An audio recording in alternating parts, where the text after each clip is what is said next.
غزہ میں اسرائیل کی بمباری اور نسل کشی جاری ہے۔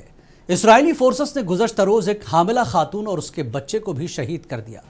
غذائی قلت سے مرنے والوں کی تعداد مسلسل بڑھ رہی ہے۔ صرف اگست میں 185 افراد بھوک سے جاں بحق ہو گئے۔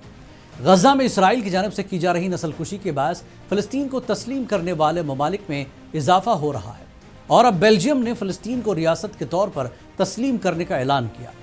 اقوام متحدہ کی جنرل اسمبلی کے اجلاس میں یہ قدم اٹھایا جائے گا، اور بیلجیم نے اسرائیل پر 12 قسم کی پابندیاں لگانے کا بھی فیصلہ کیا۔ ان پابندیوں میں اسرائیلی مصنوعات کی درآمد پر پابندی اور عوامی خریداری میں اسرائیلی کمپنیوں کا بائیکاٹ بھی زیر غور ہے۔ بیلجیم کا کہنا ہے کہ یہ فیصلہ غزہ میں انسانی المیہ کے بعد لیا گیا۔ بیلجیم کے وزیر خارجہ نے کہا کہ حماس کو فلسطینی حکومت میں شامل نہیں کیا جائے گا۔ فلسطینی وزارت خارجہ نے اس فیصلے کا خیر مقدم کیا اور دیگر ممالک سے بھی اسی طرح کے اقدامات کی اپیل کی۔ فرانس اور سعودی عرب بھی فلسطین کو تسلیم کرنے کے لیے اجلاس کی میزبانی کریں گے۔ آسٹریلیا، کینیڈا اور برطانیہ بھی جلد فلسطین کو تسلیم کر سکتے ہیں۔ اسرائیلی اپوزیشن نے اسے نتنیاہو کی سیاسی ناکامی قرار دیا، جبکہ امریکہ اور اسرائیل نے اس قدم پر سخت تنقید کی ہے۔